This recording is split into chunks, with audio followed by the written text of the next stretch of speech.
Hey tea heads, this is Don from Mayleaf. In this video, what is ripe pu'er? In this video, Celine and I are going to be discussing the basics of what ripe pu'er or post-fermented pu'er is, and then we're going to be tasting 3 samples which have just arrived in from China. This video is going to go under the Drinking with Friends Basic Tea Education and the Sample Tea Tastings playlist, a triple header.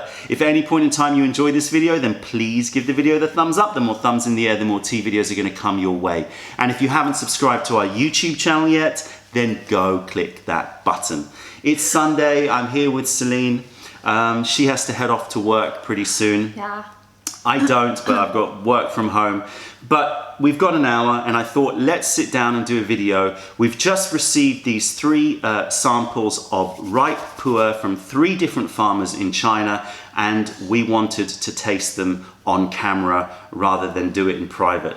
And hopefully we can find some tea that we may purchase in for Mayleaf. But before that, let's quickly talk about what ripe pu'er is, because we get quite a few questions about it. So, ripe pu'er is processed in the same way as raw pu'er. The picking may be slightly different, but it's picked essentially from the same trees, and it goes through the same processing, which means picking, it means withering, it means pan frying, but at a lower temperature so that it doesn't fully deactivate the enzymes in the leaf. And then it is sun-dried. Very important step in pu'er making. It has to be sun-dried so it doesn't heat the leaf up too much, which would again deactivate the enzymes in the leaf and stop it from maturing and aging. So the low temperature frying and then the sun-drying are key parts, right, of the pu'er making process. That's kind of one of the definitions of pu'er processing. And there's arguments about whether or not the resulting tea should be considered a pu'er tea or should just be considered a green tea. Because the green tea goes through a very similar process, but the temperatures are different and the way that it's dried is different. So I'll leave that for you guys to argue out there in tea land. But then the processing changes. So once you've got these dry leaves, you can then steam them into cakes and make bings or make various different shapes, or you can have them loose. And that's raw pu'er, and then they can be left to age, or they can be drunk fresh, like, you know, we like to do quite often, and we've got lots of videos showing us drinking lots of fresh pu'er. However, you can also ferment and ripen the pu'er. Now this is something that is relatively recent.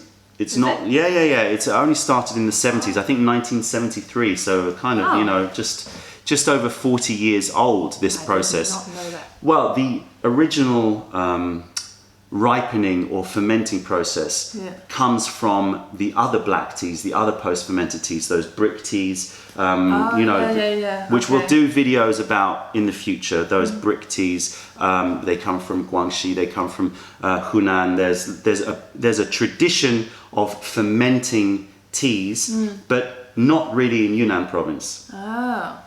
And in the 1970s, I think 1973, 1974, a factory in Kunming, in the capital of Yunnan, decided to start to ripen their pu'er tea. And this is probably to try to imitate the aging process of raw tea, but really has kind of created, well, what do you think? I think it's a very different type of tea. It's very different. I mean, the first time I tried the cooked pu'er, or I was a bit shocked at how earthy and how like putting your face in earth it tasted.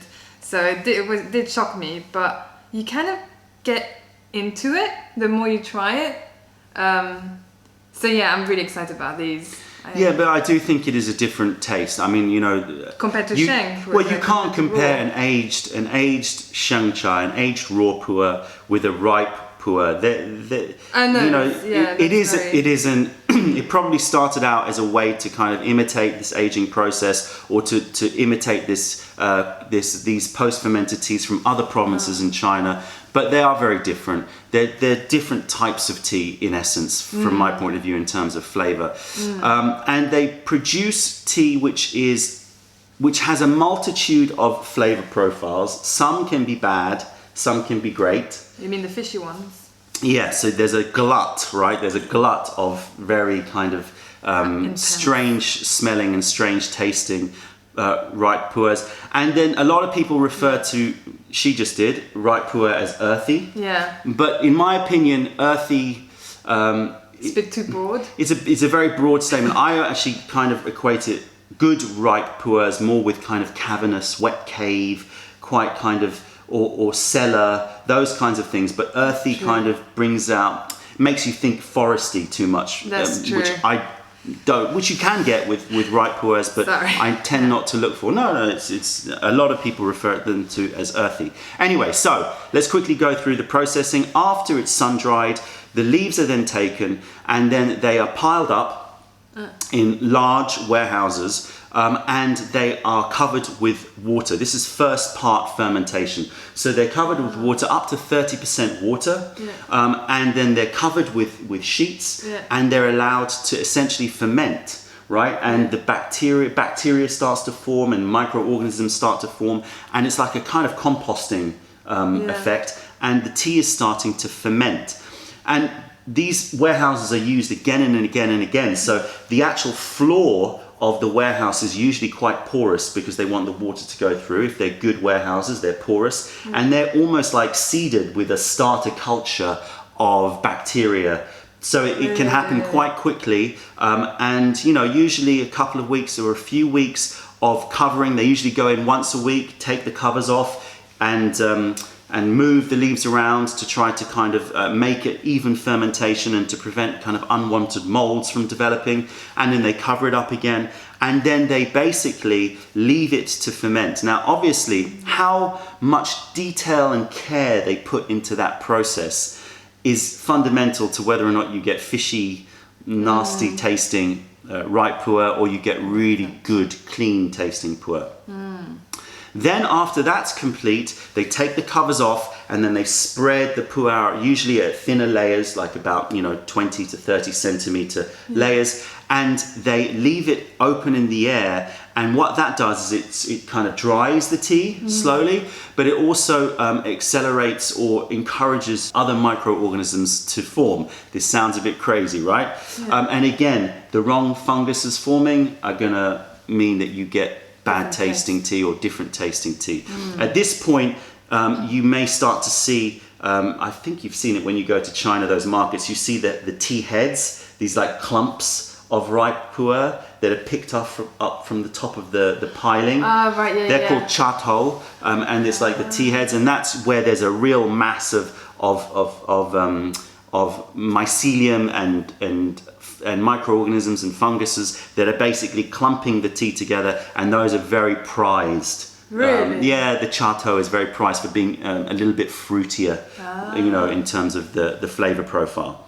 Anyway, so after that, after it's been fermented, that's second fermentation, and then third fermentation is really the aging process. So then they will compress it usually into cakes like this, and the tea will continue to age. It's not going to age as quickly as a raw puer, because obviously raw puers are still really kind of active and are fresh from drying under the sun, and they're going to be more reactive to the environment. They don't age as quick. The change in the aging process is not as pronounced and noticeable, but they will age and they will improve. And obviously how you store your tea is fundamental. Wet stored versus dry stored, that's a whole other discussion. And there's lots of different ways of storing and different countries that store. Some people like Malaysian stored tea versus Hong Kong stored tea versus dry stored tea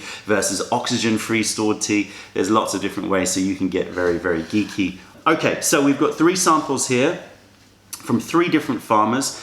They arrived in a week ago. We like to let our tea settle, leave it for a week just to settle it down, get it used to its new environment. I don't know which one's which. So what happens is we get sent all the information. I number them. So these are numbered, and we've got numbers on the bottom, which I don't want to look at. You've numbered the bottom of the porcelain. I haven't opened the packs. I just write down the information about each number. Celine then empties them into these porcelains. She doesn't know anything about, she knows the numbers, but she doesn't know anything about the teas. So between us, we're blind, and we are gonna go for a blind tasting. So, ready for our first tea. Before we do that, let's just quickly look at the 3 samples and compare them. Clearly there's a difference in the color and the picking that's happening here. Both of these are smaller leaves, but also during the composting and fermentation phase, they break down, right? So, you know, it's not necessarily that they don't contain any 3rd or 4th leaves, but it's definitely looking a little bit more buddy. Yeah, you can see a little bit more of the lighter buds. This one's really interesting. It's kind of got a lot of I don't know if you can pick it up. hairs on it. It looks Yeah, like. but it also looks like it's got a fair amount of I don't know. Little leaves or something? It looks a little bit like fungus, some sort of mold on it. Oh, do you think that's what it is? Yeah, it's kind of got a furry texture to it. I'm not particularly frightened about molds and things like that. If it's produced well, you know, fermented foods is something that is very traditional, and also, you know, coming back in the world, thankfully, because we realize that digestive health is so important. So things like kombucha, kefir, kimchi, pickles, So every culture has its fermented foods. So, you know, I'm not too squeamish about anything like that. But yeah, it does just has a little look about it that looks a little bit furrier, or a little bit more held together than the others. Should we start with that one? Yeah, can we? Okay, so let's put this one down. Now, I will quickly say that the only similarity between these teas, because I know information about the teas, I don't know which one is which, but they're all from Bohai in Yunnan province, so they're all from the same region, so that is balanced out. We do have that in amongst these, and I'm trying to make my guesses, which I shouldn't do, but in amongst these there are some gushus, and we've got tea trees that are between, well, the range here is between 80 to 400 year old, depending on the sample. I know that a lot of people say that nobody makes ripe pu'er with gushu material. Oh, really? Did they say that? Yeah, and it's true, it's very, very, very rare, but I'm very confident that these come from very, very good sources. I'm very confident that the aging is about right. You can never get it perfect, but it's about right. Something, you know, in the region of a couple of hundreds to apparently 400. I have to obviously do more research if we want to purchase any of these teas, but I'm very confident with the source. Yeah. Anyway, so let's have a sniff. I'm excited. I did leave it a bit longer to help open up those leaves because it's quite compressed. Do you want to smell it? With the lid on, yeah? With the lid so on. when you rinse it, if you then leave the lid on, just to let it steam a bit, because otherwise if it's tightly compressed, then it's not going to be fully opened up until your like 3rd or 4th infusion. Yeah. Smells very chocolatey. Oh, malty as well. Yeah. Sorry, I had a sniff beforehand. Okay, that's actually a really pleasant smell. That is, you know. So it's kind of got a creamy cream malt, and I'm just getting a real smell of malt, malt and not dark chocolate, but more milky chocolate. Yeah, or like a little bit like Horlicks. Yeah, Smells like Horlicks. Right, which is a malted drink. Yeah. Essentially, Yeah. you just gave brand recognition to someone. Okay, so go for it. Sorry, guys, I've been waiting for this tasting for ages. Like Ages, a week. yeah, it feels like in a long time. I don't know how people wait for their pu'ers, but Don needs to hide them from me because otherwise I'm like. I do, because I always tell her that you got to leave it for a little while, let it It makes settle. sense. I mean, it travelled, and since it's still like changing. Anyway, should I do it now? Yeah, go for it. So the obvious thing with ripe pu'ers is a very dark, rich color. You want that kind of chocolatey, but also red, slight oranges. It's a really rich color. It kind of is one of those things, isn't it, that a lot of people when they first see ripe pu'er, they're a little bit put off because they think you've just overbrewed a black tea so much. They're like, oh my god, that's going to be so strong, but it's not. It's the fermentation process means that it's actually very, very smooth, or it should be at least. So, but look at the color. It's crazy, that color. Here you go. It's dark. So this is sample number 1. It's like a magic potion. Very, very, very, very, very dark. I'll serve you. That's why with the clay pots, I like to do quick infusions because actually... Yeah, but this clay pot has a 10-second pour. At minimum 10-second pour. So therefore, if you're planning to do like a 20-second infusion, then you need to start pouring off after 10 seconds. I would say that you pretty much start pouring off immediately with these kinds of teas. So we've got a very strong one to start off with, but that's okay. Cool. Cheers, everybody. Cheers. Maybe I'll show you a little bit here. It looks like the classic an espresso or something. Yeah, it is. it's definitely coffee dark. Cheers. Cheers.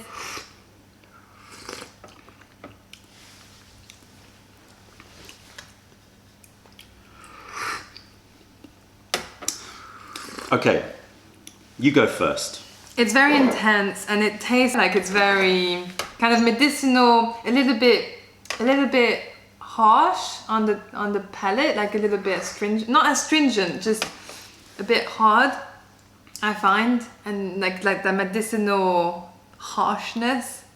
God, I'm awful at describing. Medicinal harshness. Is that a flavor? The thing is, some cooked pu'er can be very medicinal but nice, like more. Yeah, more, but what kind of medicine are you talking about when you say medicinal? Like when you brew up Chinese medicine, but it's like fully brewed.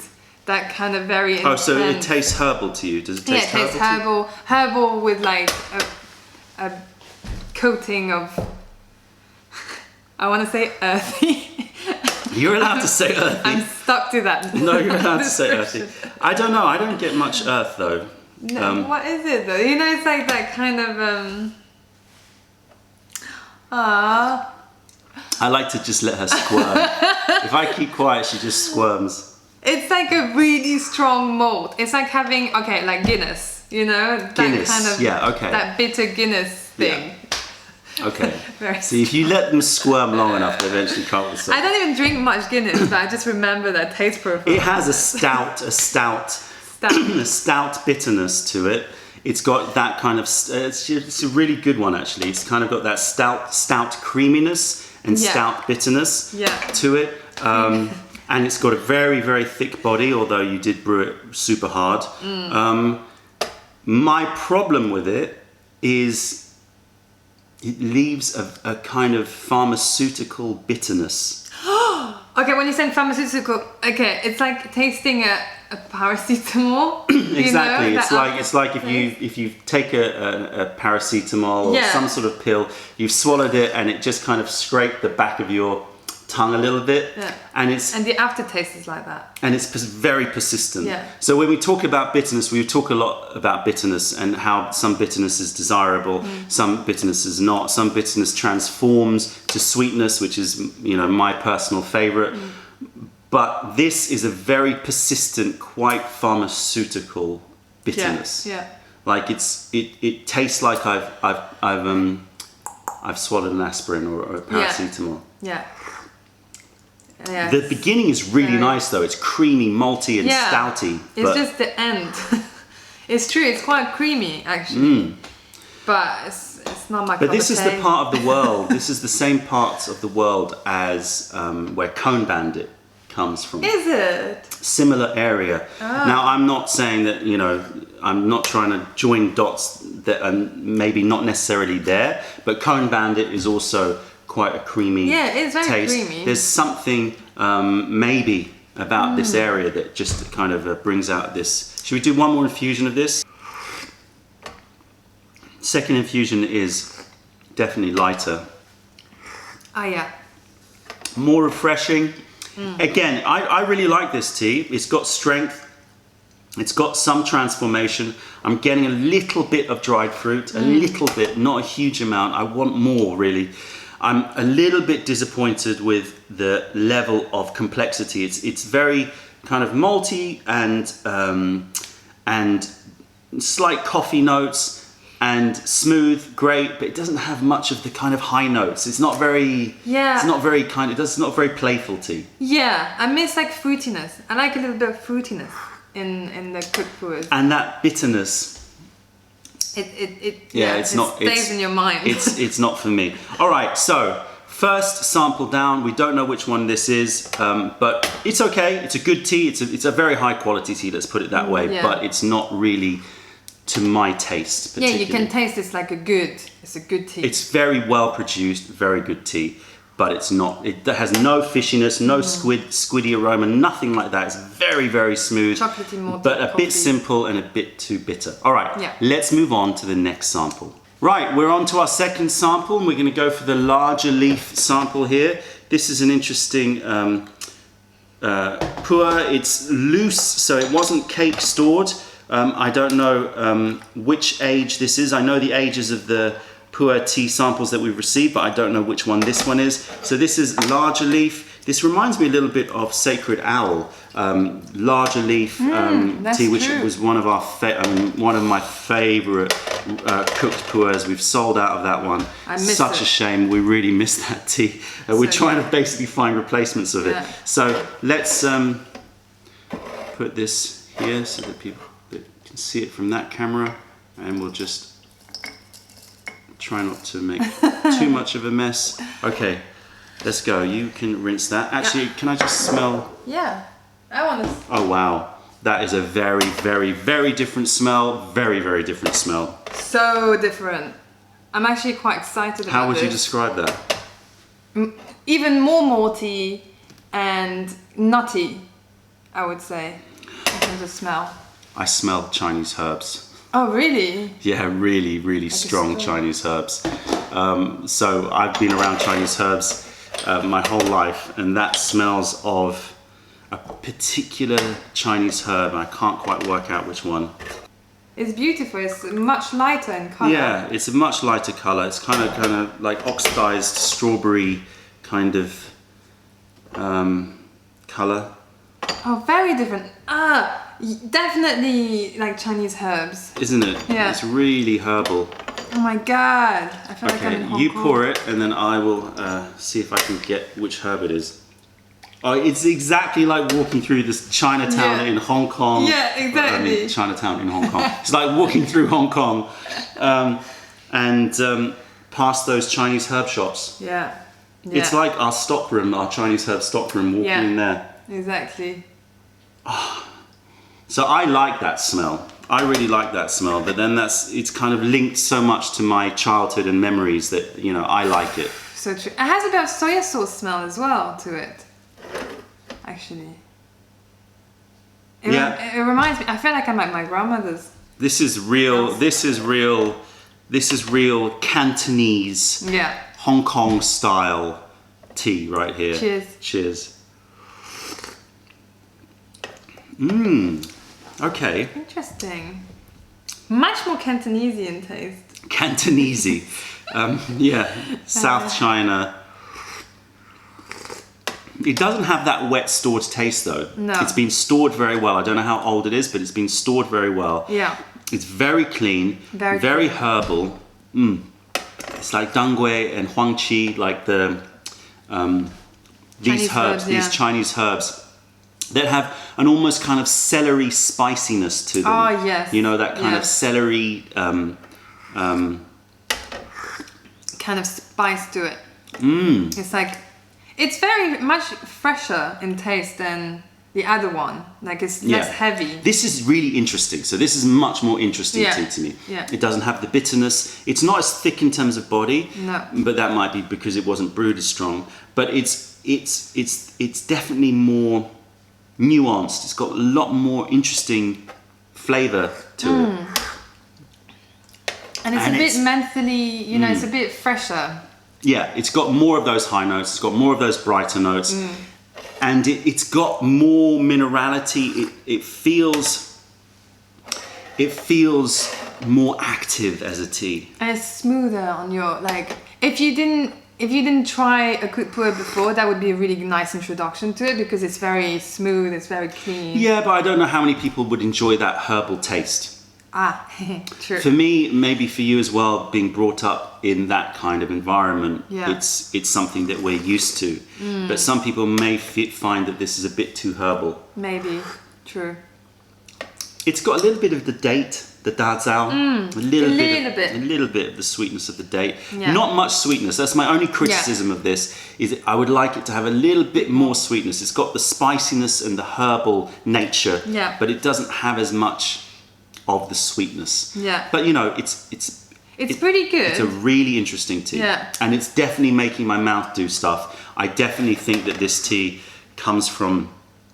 Should we do another infusion? Or Yeah, should we- let's do one more infusion. Yeah. I think it comes from tea trees that are older, would be my guess. I don't know if it's true. It's very smooth. This is one that I would actually. This is potential. This one. I think I like it. I don't know if I'm blown away by it. But maybe it's because I'm spoiled by tea. Do you think you're being spoilt? Yeah. You definitely are being spoilt. Here you go. Slightly darker, richer. So this is going to be a more interesting, fuller taste. Sorry. Finish your.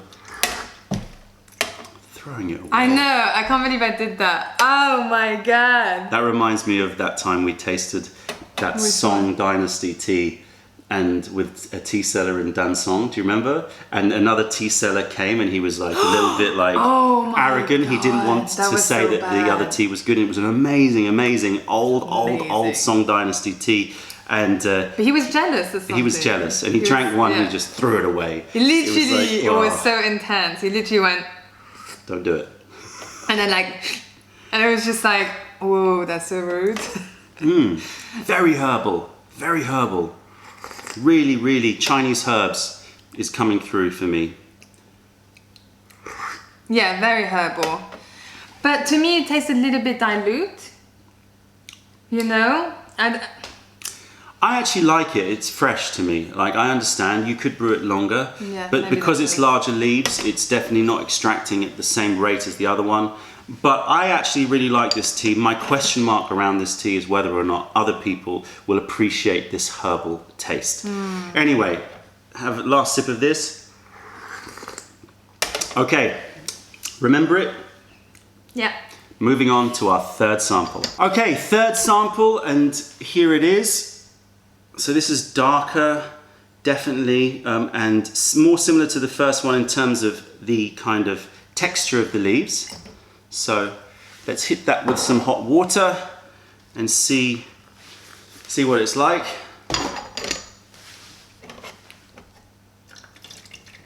Here you go. So quick word about health benefits with ripe pu'er teas. So with ripe pu'er teas, in the fermentation process, it is definite that what develops are microorganisms develop, and that can lead to the development of other potentially beneficial chemicals in the tea. One that is commonly talked about are statins, and statins are a kind of class of compound that help to reduce cholesterol, which is why a lot of focus is put onto ripe pu'er in terms of reducing cholesterol. Obviously, with everything in terms of health benefits, there's a lot more studies that need to be done on it, but certainly there are statins that are formed in the fermentation process of this tea. And so it is well known as an aid for reducing cholesterol and for improving digestion. Again, that's for more studies and for more research to be done, but I'm just giving you the knowledge that is commonly talked about regarding this tea. I certainly find that it is a very good digestive. Very good. Actually, my dad uses pu'er tea as a low in cholesterol thing, and it's been working really good for him. He's been checking with the doctors, and it's like perfect. So, And after a heavy meal, it is one of the best drinks, really. If you're feeling bloated after a heavy or rich meal, then these dark, ripe pu'ers are definitely, in my opinion, in my experience, the best in terms of helping your digestion. It's amazing. It's like you drink it and you feel it working its way through you, and you really feel like it's kind of helping your digestion. So good. But then that's the case generally with fermented foods anyway. That's good for digestive health. Yeah. Okay, last sample. Let's have a smell it. sniff. Ooh. Ooh. Ooh, this one is like it's got a bit of malt, a bit of chocolate, a bit of fruit. Yeah. I'm quite excited about this just from the smell. So it's got the maltiness and creaminess of the first sample we had. It doesn't have the herbal, but it's now got definite discernible sweet fruit kind of. Oh, that smells really nice. Okay, cheers. Cheers.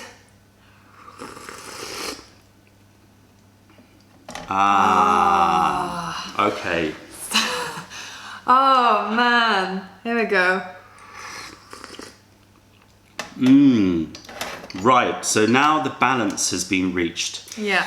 I think the second one was the most intense in terms of minerality, in terms of effect, in terms of taste, and in terms of the taste being very herbal and quite complicated, but a little bit off-piste, a little bit left field. Yeah. The first one had the kind of creaminess, which was nice, but then it had this bitterness which I didn't like.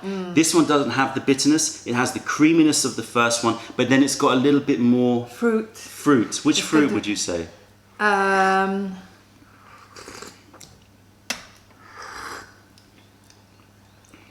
Like forest berries kind of fruits, like plums, like those dried plums are quite juicy, you know, those kind of Prunes. Prunes, Those yeah. argan prunes. Yeah, exactly. Yeah. I That mean, it's kind not. It's not intense. It's not intense. I don't want people to No. taste this tea if we buy it. I don't want people to taste it and go, "Where's the prune?" It's subtle. It's there, and I'm sure it'll reveal itself more in future infusions. But it's definitely there. It's more that it's nicely balanced. Like you can taste a bit of everything, and that's what I like about it. And it doesn't have astringency in my throat. Like it's really smooth and quite sweet aftertaste. That's what I like in cooked pu'ers. It tastes a bit. Anyway, let's hit it with some more water. Okay. Let's taste the second infusion before I'm constantly. The problem with blind tasting is that I'm constantly trying to second guess which one it might be. Yeah. Saying that though, I had to say all these samples have been really interesting. Like they're all very different to each other.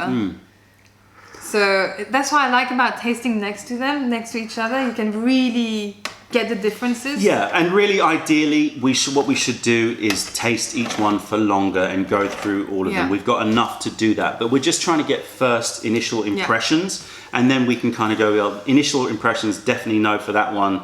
Yes, maybe for that one. And then we taste further and we do a proper session. So I don't want you guys out there to think that this is how we choose our teas, that we just do a quick once over taste and that's it. We really try to get to know the teas. Yeah. But this is definitely...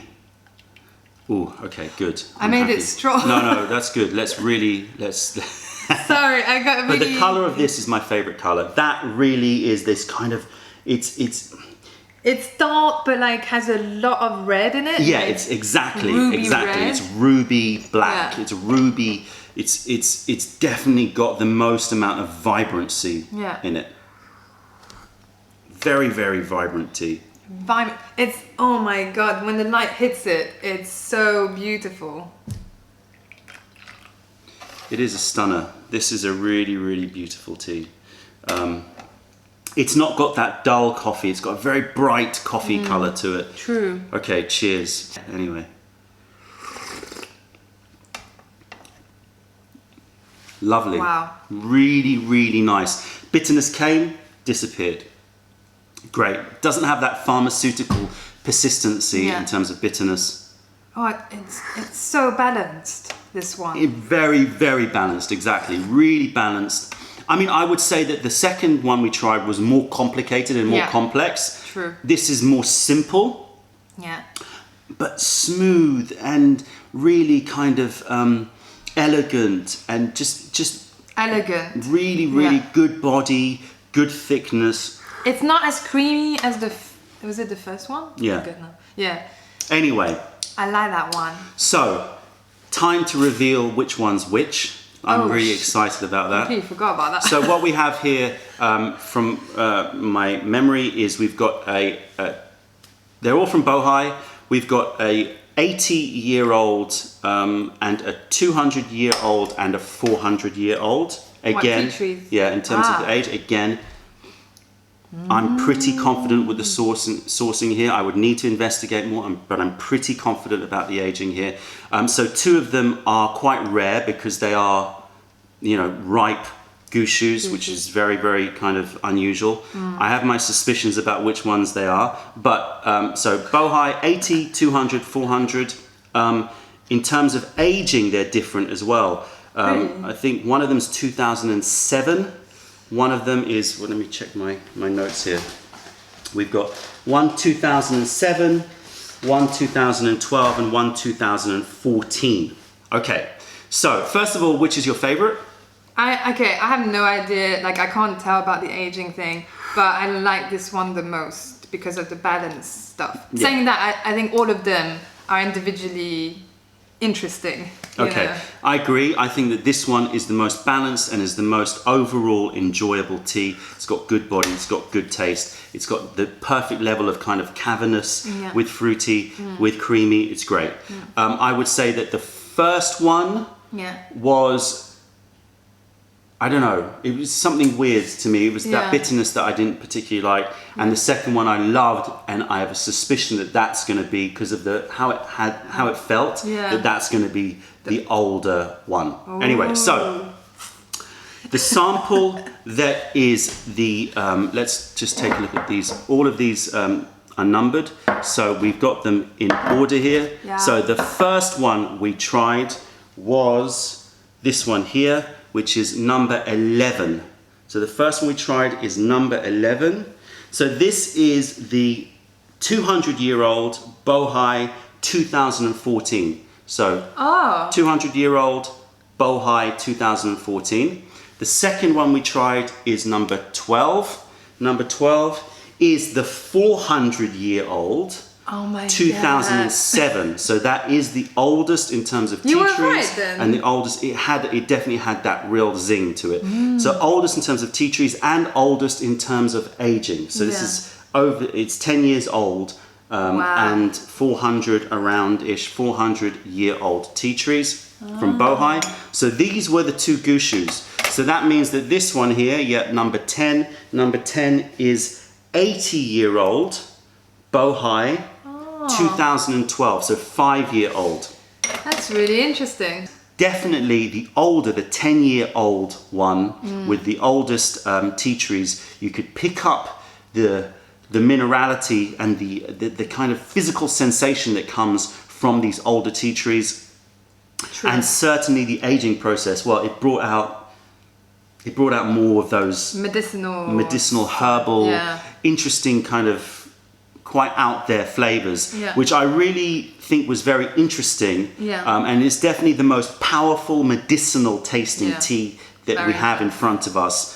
Whether or not people are going to respond to it in a favorable way, that's always something we have to kind of weigh up whenever we're making purchasing decisions. I like it. I'm not sure how many people would necessarily like it because it's very powerfully medicinal, a very, very herbal taste. I think that the 80, well, what do you think? 80-year-old one, if we're going to purchase any? I would go for the 80-year-old one. I mean, we all go with our taste buds, so... It just had a really good balance. And what I love is that none of these samples had any of the fishiness or the dried squid aroma or any of that, which means that, I think that the processing of all of these teas was very, very well done. I personally prefer the balance and flavor and body of the last one. So this is an example of, ripe pu'er and how they can change depending on the farmer, depending on the processing, all of the factors that are always constantly in flux in tea, the age of the tea trees, how it was processed, how it was stored, all of that will have an effect. And ultimately, you have to do it on taste, right? Ultimately, it's about what you enjoy in terms of flavor. So we enjoy this one. That's it, tea heads. If you made it to the end of this video, then please give the video the thumbs up. Check out our YouTube playlist and let us know if there are any videos that you would like us to make. If you're ever in London, then come visit us in Camden to say hi and taste our wares. If you have any questions or comments, then please fire them over.